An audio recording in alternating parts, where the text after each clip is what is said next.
Mi nombre es Marco. Fui policía durante 15 años. Vi lo suficiente en las calles para saber que todo el mundo, del más pobre al más rico, tiene secretos. La única diferencia es que los secretos de los ricos son más caros y están mejor escondidos. Después de pedir la baja de la policía, cansado de la burocracia y el peligro, abrí una pequeña firma de seguridad privada. La mayoría de mis trabajos eran escoltar ejecutivos, seguridad de eventos, cosas normales, hasta que recibí la llamada de una agencia de reclutamiento de altísimo nivel. La propuesta era, por decirlo menos, surrealista.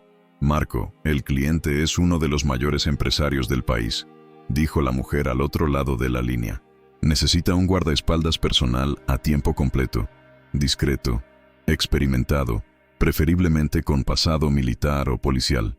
Perfecto, dije. ¿Quién es el protegido? Hubo una pequeña pausa, y entonces dijo, se llama Alfredo, y es un poodle. Me reí. Pensé que era una broma. ¿Un poodle? ¿Me están llamando para que sea niñera de un perro? El salario es de 50,000 al mes, libres de impuestos, respondió, sin cambiar el tono de voz. Y Alfredo es un poodle campeón que vale más de $1 millón. El trabajo exige la misma seriedad que una escolta humana. Dejé de reír. Por 50,000 al mes, sería guardaespaldas hasta de un helecho. Entendido. ¿Cuándo empiezo? Mi nuevo jefe era el señor Reyes, un hombre de 60 y tantos años, reservado, cuya fortuna provenía de inversiones y de herencia. Un clásico de rancio abolengo. Me recibió en su mansión, un palacio que parecía un museo. Fue educado, frío, y me explicó el trabajo con pocas palabras. Marco, su trabajo es la seguridad y el transporte de Alfredo, dijo. Él tiene una rutina de paseos diarios. Usted lo recogerá aquí, lo llevará a los lugares designados, esperará el tiempo necesario y lo traerá de vuelta. Su única función es garantizar que no le pase nada, absolutamente nada. La discreción es fundamental. No habla de su trabajo con nadie. ¿Entendido? Sí, señor. Perfectamente. Y así comenzó mi carrera como niñera de lujo. Mi protegido, Alfredo, era un animalito lleno de manías, pero inofensivo. La rutina era lo que me intrigaba. Todos los días, en horarios que variaban, llegaba a la mansión. Un chofer me esperaba en un SUV blindado. Yo recogía a Alfredo, que viajaba en un asiento de transporte de cuero, y salíamos. Pero los paseos no eran en parques o plazas. Los destinos eran siempre direcciones comerciales o residenciales discretas. En la primera semana, fuimos 3 veces al mismo lugar, un edificio de oficinas moderno pero casi vacío, en una zona industrial de la ciudad. Yo estacionaba en la parte de atrás. El señor Reyes bajaba de su propio coche, que siempre nos seguía, entraba en el edificio, y se quedaba allí por 2, 3 horas. Y yo me quedaba en el coche con el aire acondicionado encendido, escuchando música y acariciando a un poodle que valía más que mi apartamento. Soy un ex policía. Estoy entrenado para ver patrones, para desconfiar. Y ese patrón era obvio. Nadie lleva a un perro a pasear a un edificio de oficinas. Aquello era una coartada. La confirmación de mis sospechas comenzó a tomar forma en la segunda semana. El destino cambió. Empezamos a ir a un edificio residencial de lujo, en un barrio elegante, pero discreto. Y fue allí donde la vi por primera vez. Mientras esperaba en el coche con Alfredo, vi a una mujer joven, de 20 y pocos años, muy hermosa, entrando en el mismo edificio. Unos 10 minutos después, el señor Reyes llegó y entró también. 2 horas después, él salió primero, y unos 15 minutos después, salió ella. La clásica historia: el multimillonario mayor, la esposa trofeo en casa, y la amante jovencita en un apartamento de lujo. El perro era la excusa perfecta para las escapadas. Nadie iba a desconfiar de un señor paseando con su perrito. Era genial, en su simplicidad. Mi trabajo, entendí, no era proteger al perro, era proteger el secreto.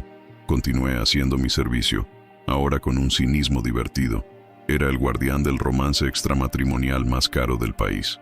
Ocasionalmente, escuchaba fragmentos de las conversaciones telefónicas del señor Reyes en el coche, de camino a los paseos. Eran siempre en código, pero el tono era inconfundible. Sí, querida, yo también te echo de menos. No, ella no sospecha nada. Estoy llevando a Alfredo a su tratamiento de peluquería. Hoy tardará un poco. Besos. Era casi cómico. Un hombre de ese poder, de esa inteligencia, reducido a mentiras de adolescente para encontrarse con su amante. Mi papel en ese teatro estaba claro. Me pagaban para ser ciego, sordo y mudo, y era bueno en eso. La vida era fácil, el dinero era fantástico, hasta que, un día, la obra pasó de ser un drama de traición a algo más triste. Fuimos al edificio residencial de siempre. Reyes subió. Me quedé abajo, en el coche, con Alfredo en mi regazo. El tiempo pasó. 1 hora, 2, 3. Estaba tardando más de lo normal. Estaba casi dormido cuando la puerta del edificio se abrió. Era él, el señor Reyes. Pero su rostro era diferente. Estaba pálido, abatido. Había una tensión en su mandíbula. Entró en el coche en silencio y solo le dijo al chofer: «A casa». No dije nada. No era asunto mío, pero por el espejo retrovisor miré hacia la puerta del edificio y unos minutos después la vi. La chica, la amante, salió del edificio con el rostro rojo, hinchado de tanto llorar. No estaba enfadada, estaba destrozada. Caminó por la acera, abrazándose a sí misma, como si tuviera frío, y desapareció en la esquina.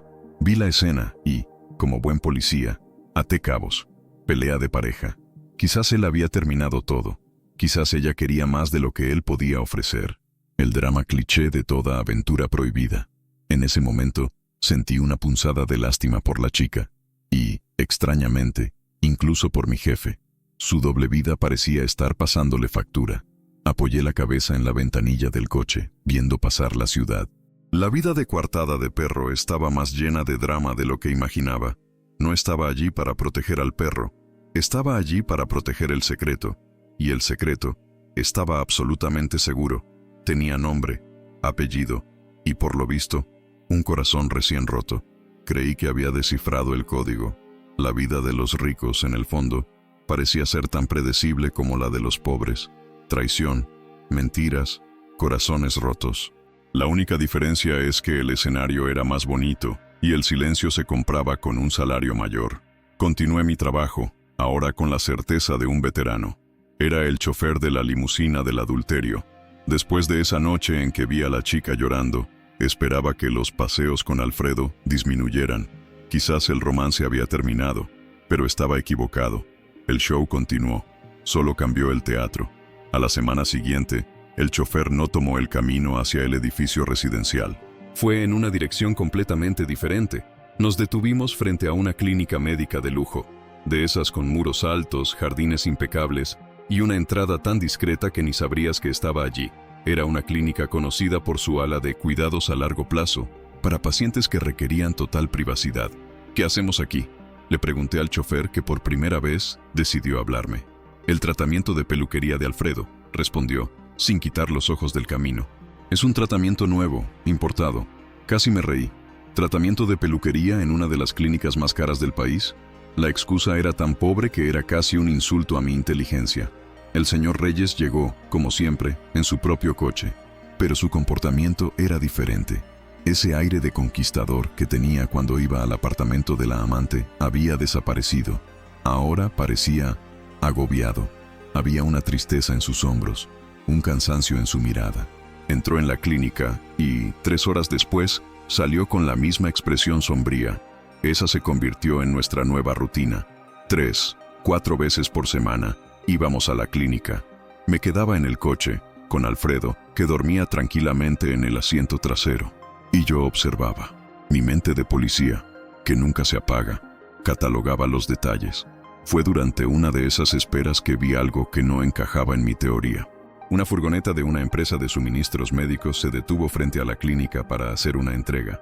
Los repartidores sacaron varias cajas, y en una de ellas, en letras grandes, leí: «Silla de ruedas pediátrica, modelo personalizado, silla de ruedas para niño».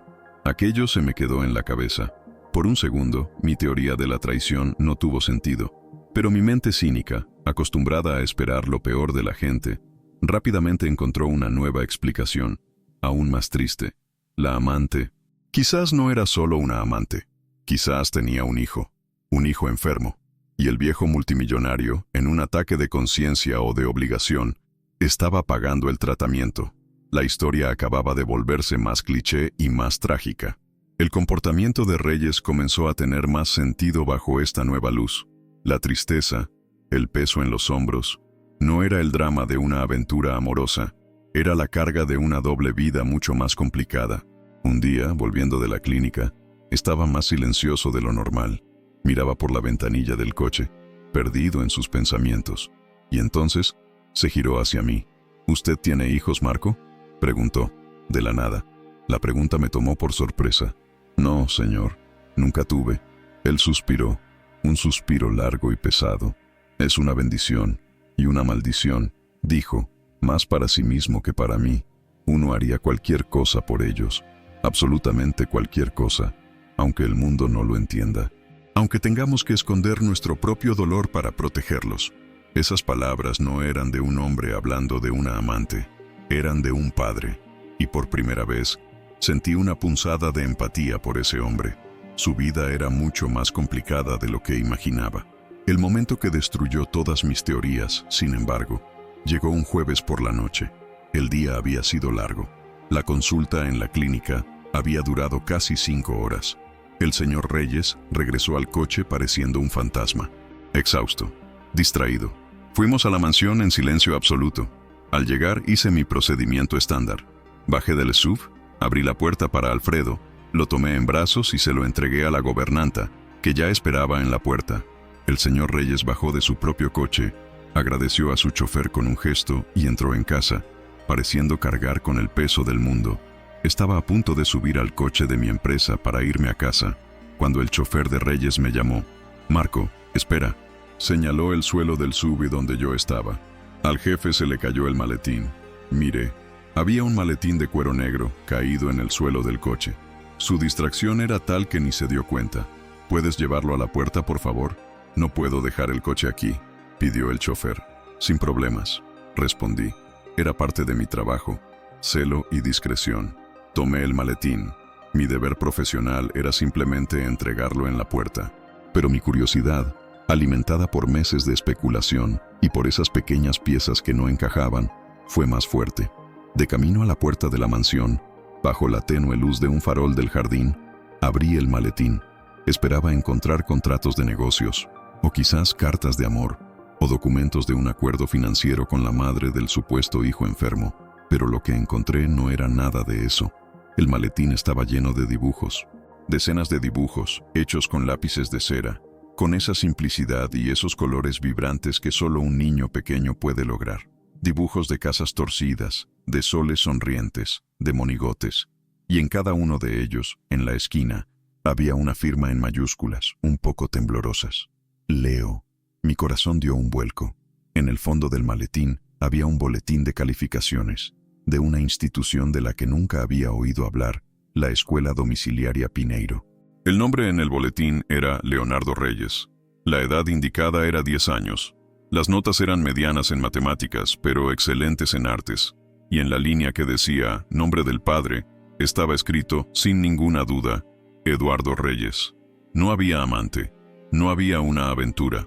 Había un hijo de 10 años llamado Leo. Un hijo que el mundo, y aparentemente la familia oficial del señor Reyes, no sabía que existía. Mi trabajo no era ser la coartada para una traición. Era ser la coartada para toda una vida secreta. Una vida que giraba en torno a un niño de 10 años. Y acababa de tropezar con la puerta de esa vida. Me quedé allí, en el jardín de la mansión, con ese maletín de cuero en la mano, y el mundo dándome vueltas. Los dibujos de colores, el boletín de calificaciones, la prueba de que estaba completamente equivocado. La historia que había construido en mi cabeza, la del multimillonario cliché con su amante jovencita, se derrumbó en segundos. La verdad era otra. Una verdad con el nombre de un niño de 10 años, Leo. Con el rostro impasible que años de servicio en la policía me enseñaron a tener, caminé hasta la puerta principal y le entregué el maletín a la gobernanta. Al señor Reyes se le cayó en el coche, dije, con voz neutra. Ella agradeció y cerró la puerta, y volví a mi coche, con la cabeza a 1000 por hora. Mi función siguió siendo la misma, pero mi perspectiva cambió por completo. Ya no era la coartada de un adúltero, era el cómplice de un padre. Y cada paseo con Alfredo cobró un nuevo significado. Ahora, cuando veía al señor Reyes, No veía a un hombre yendo a encontrarse con una amante. Veía a un padre yendo a encontrarse con un hijo. Su expresión cansada ya no era el peso de una doble vida de mentiras románticas, sino la carga de un secreto mucho más profundo. Pasé a observar todo con nuevos ojos. Empecé a notar los detalles que antes no tenían sentido. A veces, Reyes entraba en el coche no con un maletín de ejecutivo, sino con una mochila. Una mochila que, un día, vi que contenía un cómic y un pequeño robot para armar, regalos. Las conversaciones telefónicas que antes creía que eran con la amante, ahora las escuchaba de forma diferente. ¿Cómo pasó la noche?, preguntaba, la voz llena de una genuina preocupación. ¿Le bajó la fiebre? ¿Y la sesión con el profesor? ¿Cómo fue? No eran conversaciones de un amante, eran conversaciones de un padre preocupado por la salud y la educación de un hijo. Mi curiosidad, que antes era una curiosidad de chismoso, ahora era una curiosidad humana. Necesitaba ver al niño. Necesitaba entender por qué era un secreto tan bien guardado. Mi oportunidad llegó un jueves por la tarde. Estábamos en la clínica de cuidados a largo plazo. El día estaba tenso. El señor Reyes entró en la clínica y tardó más de lo normal. Cuando volvió al coche a buscar su maletín, parecía devastado. «Necesito volver a entrar un momento», me dijo, con la voz entrecortada. «Pero estoy esperando una llamada importantísima de mi equipo en Tokio. No puedo perderla. Marco, ¿puede quedarse cerca de la puerta de la habitación 301, por favor? Si suena mi celular, conteste y diga que devuelvo la llamada en 5 minutos». Era la primera vez que me pedía algo tan personal, que me incluía, aunque fuera mínimamente, en su mundo secreto. «Claro, señor», respondí. Salí del coche y entré en la clínica por primera vez. El interior era como el de un hotel de lujo, silencioso y con olor a limpio. Subí al tercer piso. La puerta de la habitación 301 estaba al final de un pasillo vacío, y estaba ligeramente entreabierta.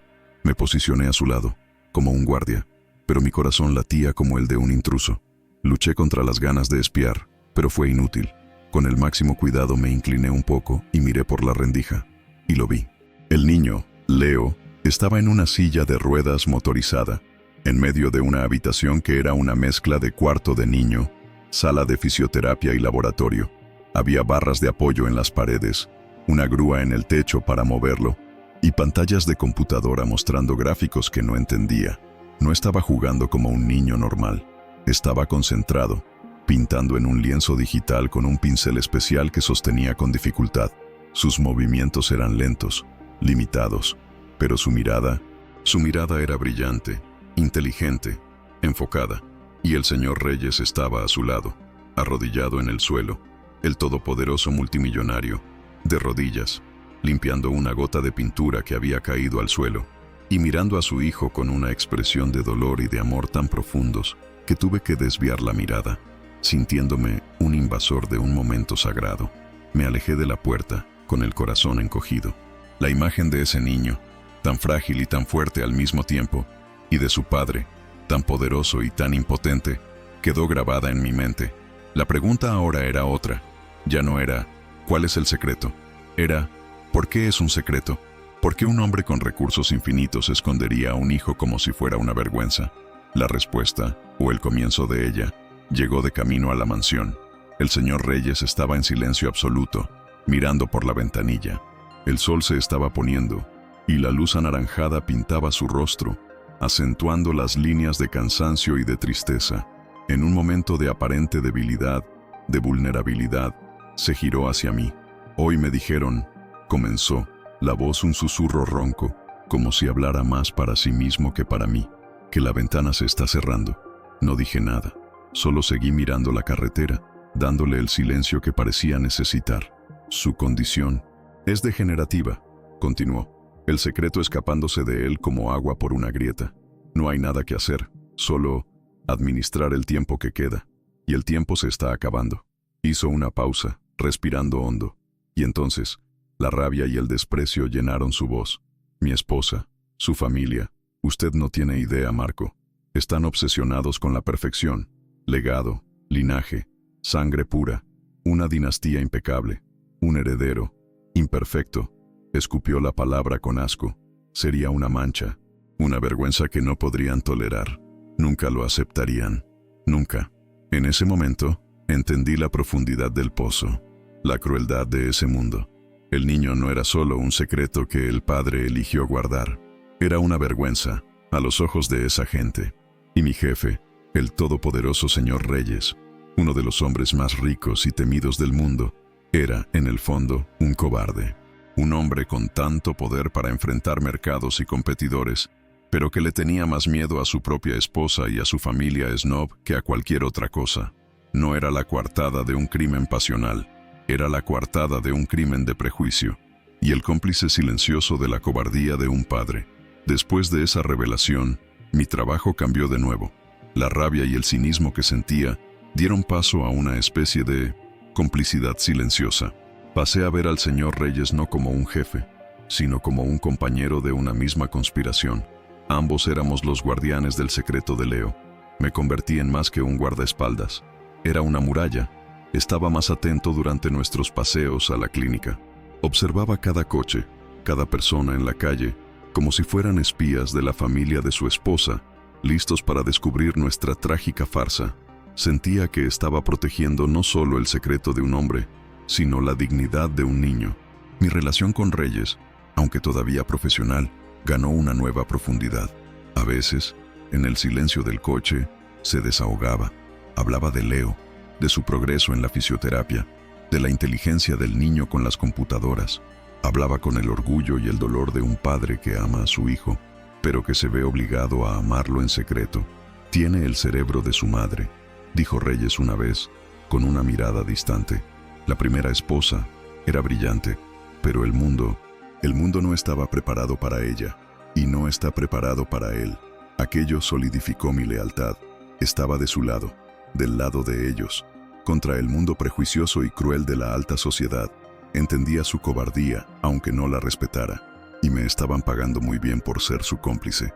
Mi percepción, mi verdad, cambió para siempre un martes por la tarde. El día comenzó como cualquier otro. Fuimos a la clínica. Reyes entró para su visita diaria. Me quedé en el coche con Alfredo. Pero después de una hora, mi comunicador sonó. Era Reyes, la voz llena de un pánico que nunca antes había escuchado. Marco, adentro, ahora. Leo, no está bien, necesito ayuda. No lo pensé 2 veces. Salí del coche y corrí adentro de la clínica, a la habitación 301. Por primera vez, entré en el santuario. La escena era de un caos controlado. Leo estaba en su silla de ruedas, teniendo lo que parecía ser una crisis respiratoria. Un equipo de 2 médicos y una enfermera lo rodeaba, conectándolo a un respirador portátil. Reyes estaba a su lado, con el rostro blanco como el papel, sosteniendo la mano de su hijo. «Ayúdalos a girarlo de lado», me gritó Reyes. Actué por instinto. Ayudé a los médicos. Usé mi fuerza para posicionar al niño, para sostenerlo. La crisis era real, el peligro era palpable. Me sentí útil. Sentí que realmente estaba protegiendo al niño. Después de unos minutos que parecieron una eternidad, la crisis pasó. El niño fue sedado. Su respiración se calmó. Los médicos dijeron que estaría bien, que fue un susto. Reyes, exhausto, se sentó en una silla, con la cabeza entre las manos. «Gracias, Marco», susurró. «Puede esperar afuera. Ya voy». Salí de la habitación con el corazón todavía acelerado, pero mientras esperaba en el pasillo, mi mente de policía comenzó a procesar la escena. No la emergencia médica, sino el ambiente. Algo andaba mal. Mientras estaba adentro, ayudando, mi mirada entrenada había registrado detalles. Había equipos médicos de última generación, sí, pero en la mesita de noche de Leo no vi juguetes ni libros infantiles. Vi informes financieros, gráficos de la bolsa de valores. Y en la mesa del médico, en medio de la confusión, había una carpeta abierta. Solo pude leer el título del documento por una fracción de segundo, pero lo leí. El título no era Historial Médico. Era Gestión de Activos, Fideicomiso LAR. LAR. ¿Leonardo Alves Reyes? No, Leonardo Alves, el apellido de la madre, la primera esposa. La curiosidad, la vieja picazón de policía, comenzó a molestarme. Aquello no encajaba con la historia del padre que esconde al hijo de la familia de la nueva esposa. Aquello parecía un negocio. Cuando Reyes finalmente salió, estaba más tranquilo. «Vamos a casa, Marco». El día fue largo.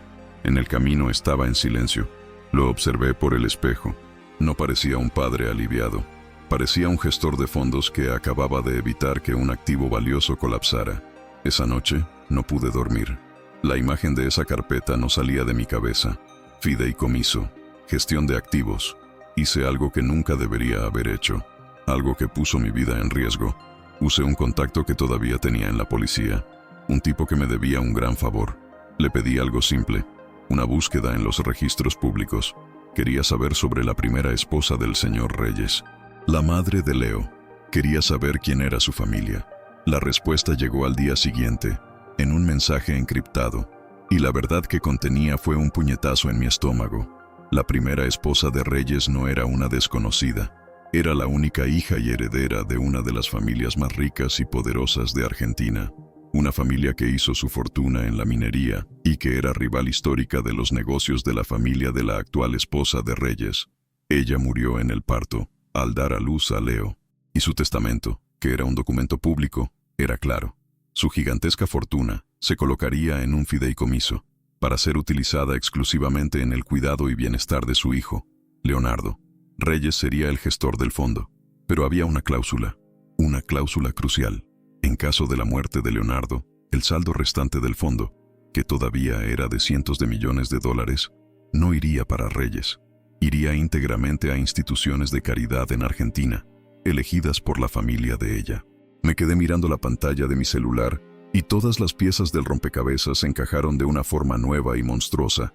La historia de la esposa prejuiciosa, del linaje, de la vergüenza, todo mentira. Una genial cortina de humo para ocultar la verdad. La verdad no era sobre el miedo al rechazo, era sobre el miedo a perder el control de un fondo de cientos de millones de dólares. Reyes no estaba escondiendo a su hijo para protegerlo de su nueva familia. Estaba escondiendo a su hijo de la familia de su madre muerta. Mantenía a Leo vivo, con los mejores tratamientos, no solo por amor, sino porque el niño era su gallina de los huevos de oro. Mientras Leo estuviera vivo, él, Reyes, controlaba una fortuna. En el momento en que el niño muriera, el dinero desaparecería. La frase que me dijo, "La ventana se está cerrando", cobró un nuevo y terrible significado. No era la salud del niño lo que empeoraba. Quizás incluso estaba mejorando. O quizás el niño se estaba acercando a la mayoría de edad, cuando el control del fondo podría pasar a él. La ventana era el tiempo que aún tenía para usar a su hijo como un activo financiero. Salí a mi turno esa tarde con el sabor amargo del engaño en la boca. No era el cómplice de un padre cobarde, era el guardaespaldas de un secuestrador, y la víctima era su propio hijo. Saber la verdad cambió la forma en que respiraba el aire de esa casa. Cada paseo con Alfredo, cada viaje a la clínica silenciosa, ahora tenía el peso de un secuestro. Ya no era un guardaespaldas, era un carcelero. Y mi protegido, el pequeño Leo, era la víctima. Mi rabia por el señor Reyes era inmensa. Ese hombre, a quien llegué a ver con una pizca de simpatía, ahora me parecía un monstruo de una frialdad incalculable. Usar a su propio hijo enfermo como una herramienta para controlar una fortuna era un nivel de codicia que no podía comprender. Me sentí atrapado. ¿Qué podía hacer? ¿Ir a la policía? ¿Con qué pruebas? Señor policía, creo que mi jefe multimillonario está usando a su hijo enfermo como rehén financiero para mantener el control de un fondo que perteneció a su difunta exesposa. Se reirían en mi cara. Reyes me aplastaría con su ejército de abogados antes de que terminara la primera frase. Así que hice lo único que podía. Comencé mi propia, silenciosa, rebelión. No podía liberar a Leo, pero podía intentar darle un poco de vida. Empecé a usar mi autoridad como jefe de seguridad de los paseos para alterar las rutas. En lugar de ir siempre a la clínica, inventaba amenazas de seguridad o problemas de tráfico que nos obligaban a ir a otros lugares. Señor Reyes, la ruta a la clínica está comprometida hoy. Una protesta. Sugiero un desvío al jardín botánico. Es un lugar seguro y aislado, decía. Y, para mi sorpresa, casi siempre estaba de acuerdo. Y así, empecé a llevar a Leo a ver el mundo. Lo llevaba a jardines silenciosos, a miradores con vistas deslumbrantes de la ciudad, a playas desiertas en horarios en que no había nadie. Estacionaba el coche, abría las ventanillas y dejaba que entrara el olor del mar y el sonido de las gaviotas. Leo, en su silla de ruedas, no hablaba, pero veía la reacción en sus ojos, un brillo de curiosidad, una pequeña sonrisa en la comisura de sus labios. En esos momentos, yo hablaba con él. Le contaba historias de mi época en la policía, describía los colores de las flores, señalaba los barcos en el horizonte. Me convertí en una especie de padre sustituto a sueldo, un guía turístico para un niño atrapado en una jaula de oro, y el señor Reyes, en el asiento delantero, solo observaba todo en silencio. Un silencio que yo interpretaba como culpa. Creía que estaba siendo listo, que estaba, de alguna manera, ganándole su juego, hasta que, un día, me demostró que yo no sabía nada. Estábamos en una de esas playas remotas. Leo estaba tranquilo, mirando las olas. Reyes se giró hacia mí en el coche. Su rostro parecía más viejo, más cansado que nunca. «Usted cree que soy un monstruo, ¿verdad, Marco?», preguntó, de la nada. Me tomó por sorpresa. No respondí. Él sonrió, una sonrisa triste. Vi los informes de sus desvíos de ruta, el jardín, la playa. Sé lo que está haciendo y sé lo que piensa que soy. Se me heló la sangre. Lo sabía todo. «Es usted un buen hombre, Marco», continuó en voz baja, «pero solo ha visto una página del libro. No conoce toda la historia». Y entonces me la contó. La familia de mi primera esposa. No son solo ricos, son mis enemigos, rivales en los negocios durante generaciones. Cuando mi esposa murió en el parto, me culparon. Dijeron que mi ambición la mató. La cláusula en su testamento, la que entrega todo el fondo a sus instituciones de caridad cuando Leo muera, fue su último acto de venganza contra mí. No quieren el dinero para hacer el bien, quieren el dinero de vuelta para su imperio. Lo escuchaba sin poder creerlo. «No estoy manteniendo a Leo vivo por el dinero, Marco», dijo, y por primera vez vi lágrimas en los ojos de ese hombre de hielo. «Estoy manteniendo el dinero para Leo. La ventana que se está cerrando de la que hablé no es su salud, es su mayoría de edad». Respiró hondo. «Cuando mi hijo cumpla 18 años, asumirá el control legal y total del fideicomiso, y con esa fortuna será intocable. Podrá pagar los mejores cuidados del mundo por el resto de su vida, sin depender de mí, sin depender de mi familia actual, y principalmente, sin que la familia de su madre pueda tocar un solo centavo de su herencia. Toda esta farsa», dijo, con la voz entrecortada, «toda esta vida de secretos, de esconder a mi propio hijo, es una guerra silenciosa que he librado durante 17 años para asegurar que el futuro de mi hijo esté a salvo, para asegurar que, cuando yo muera, no sea una víctima en manos de ninguna de nuestras familias». La verdad me golpeó como una ola, una verdad tan compleja, tan llena de dolor y de un amor retorcido, que apenas podía procesarla. No era un secuestrador, era un protector, un general en una guerra que nadie veía, luchando por el único tesoro que realmente le importaba. Su cobardía no era ante su esposa, era ante la perspectiva de fallar en proteger a su hijo. «Yo también estoy enfermo, Marco», confesó en un susurro. «Terminal. Mi único objetivo es vivir lo suficiente para verlo firmar los papeles en su 18º cumpleaños. Para verlo libre». En ese momento, ya no vi a un multimillonario. Vi solo a un padre imperfecto, cobarde en algunos aspectos, pero un padre luchando la única batalla que importaba. Y mi papel en esa historia cambió por última vez. Continué en mi puesto, pero mi misión ya no era una rebelión silenciosa, era una alianza. Reyes y yo, los dos únicos generales en el ejército de un solo hombre de Leo. Pasé a ayudarlo de verdad. Sugería lugares más seguros, rutinas más discretas. Me convertí en su mano derecha en su guerra secreta. El tiempo pasó, 1 año, y el día llegó, el 18º cumpleaños de Leo. La fiesta fue en la misma habitación de la clínica de siempre.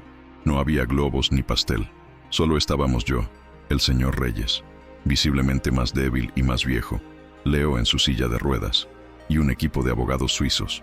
Me quedé en un rincón de la habitación, discreto, desempeñando mi papel de guardaespaldas. Pero lo que estaba presenciando era la coronación de un rey. Vi a los abogados explicarle los documentos a Leo, que escuchaba con su inteligencia silenciosa. Vi a Reyes, con la mano temblorosa, ayudar a su hijo a sostener el bolígrafo. Y vi a Leo estampar su firma, un trazo lento y deliberado, en el papel que le daba el control de una de las mayores fortunas del mundo. En ese instante, vi una sonrisa en el rostro del señor Reyes, una sonrisa de puro alivio, de paz. de misión cumplida. Murió 3 semanas después. Creí que mi trabajo había terminado, pero al día siguiente del funeral de Reyes, recibí una llamada de los abogados de Leo. El nuevo jefe tenía una orden para mí. Mi trabajo ya no era proteger un secreto, era proteger a un rey. Hoy, soy el jefe de seguridad personal del señor Leonardo Reyes. Gestiono un equipo, coordino su vida. Me aseguro de que ninguna de las 2 familias buitres se acerque a él o a su patrimonio. Soy el guardián de su silencio, la puerta de su fortaleza. A veces, lo llevo a pasear a la misma playa desierta. No hablamos mucho. Él pinta en su tablet. Yo miro el horizonte. Nos entendemos en el silencio. Es uno de los jóvenes más ricos y poderosos del mundo, aunque quizás él no entienda la dimensión de ello, y está a salvo. La gente cree que entiende el poder, cree que se trata del dinero que tienes, de los imperios que construyes, pero en ese viaje aprendí que el verdadero poder, el más pesado y más difícil de todos, es el de un secreto guardado por amor, y mi trabajo es asegurar que permanezca enterrado para siempre. Llegó la hora. Si esta historia te enganchó, haz el ritual completo, deja tu like para fortalecer el canal, suscríbete para no perder el hilo y activa la campanita para ser el primero en saber lo que viene. Tu opinión también vale oro, así que déjala en los comentarios.